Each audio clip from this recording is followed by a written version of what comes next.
Salut les bouseux. Pour aujourd'hui, je vous propose une réflexion sur un concept qu'on voit se diffuser largement, l'inclusivité. Ça a l'air d'être très engagé et pourtant on retrouve cette expression dans des discours du gouvernement ou dans des déclarations d'entreprise. Car dans les faits, quand une entreprise veut être plus inclusive, elle ne veut pas dire avoir plus d'employés au conseil d'administration, non, elle veut dire au pire avoir des arabes dans ses publicités, au mieux exploiter des gens plus différents. Ou l'inverse, hein, libre à vous de juger ce qui est le mieux entre l'hypocrisie et le cynisme.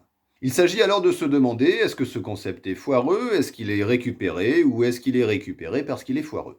Dans les discours et la pratique, on a un peu de mal à voir la différence entre l'inclusivité, l'intégration ou encore la diversité, comme si ces mots-clés seraient interchangeables. L'intégration ou encore la diversité consiste à accepter la différence au sein d'un ensemble, le modèle dominant, ce qui implique une hiérarchie tacite entre le modèle dominant et ce qui est considéré comme à sa marge. Les minorités qui persistent à être perçues à travers leur statut social de minorité en dépit de leur intégration.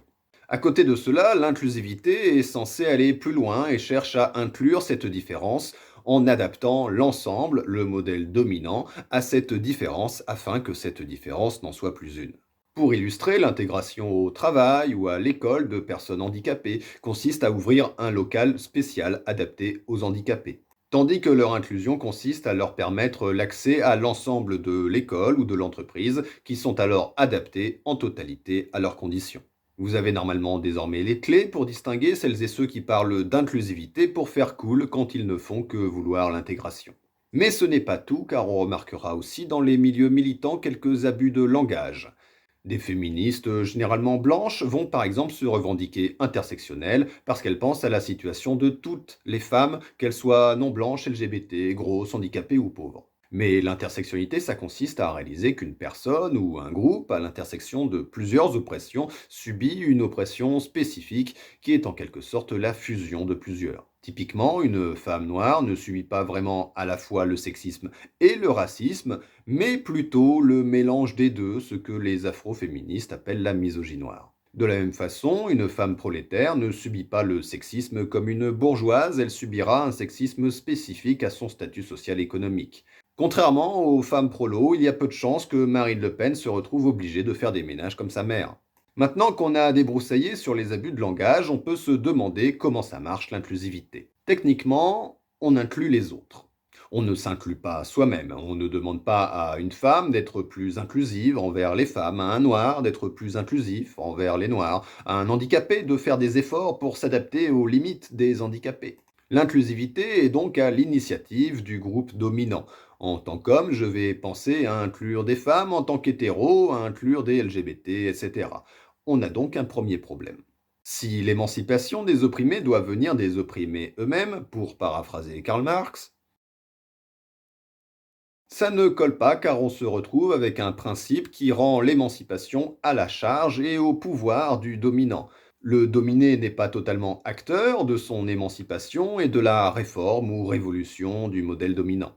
Pourtant, et cette fois-ci pour paraphraser Martin Luther King, l'émancipation doit venir de la pression du dominé et ne peut trouver son origine chez le dominant.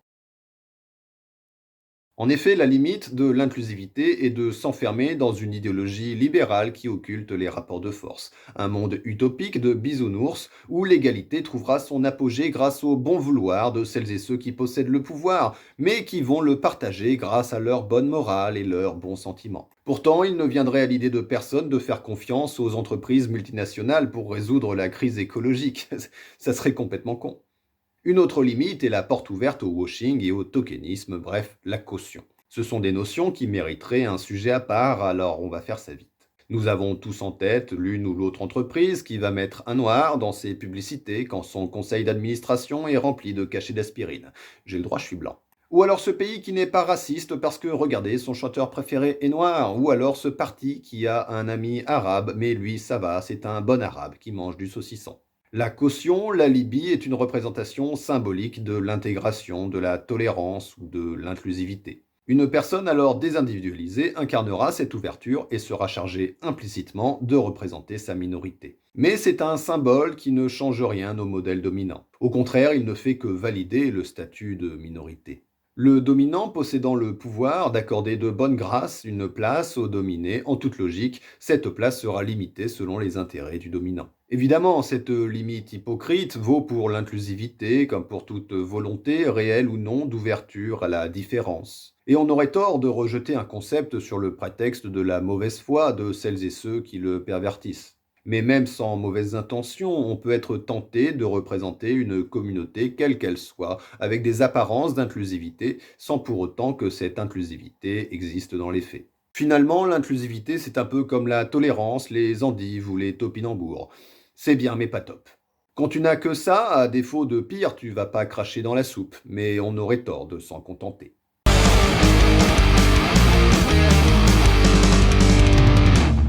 Notre émission est désormais terminée, j'espère qu'elle vous a plu. Si c'est le cas, n'hésitez pas à le signaler dans les commentaires. Si vous voulez soutenir la chaîne, pour l'instant le compte Utip est toujours suspendu, donc vous pouvez passer par Tipeee. Il n'y a pas de deuxième partie avec l'appel des auditeurs, je n'ai pas trop la tête à écrire des blagues en ce moment. On se retrouvera peut-être la semaine prochaine. Allez, salut!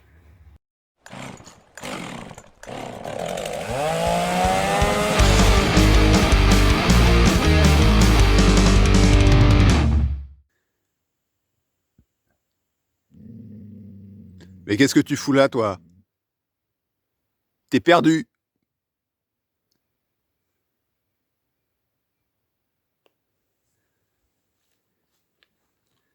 Tu viens?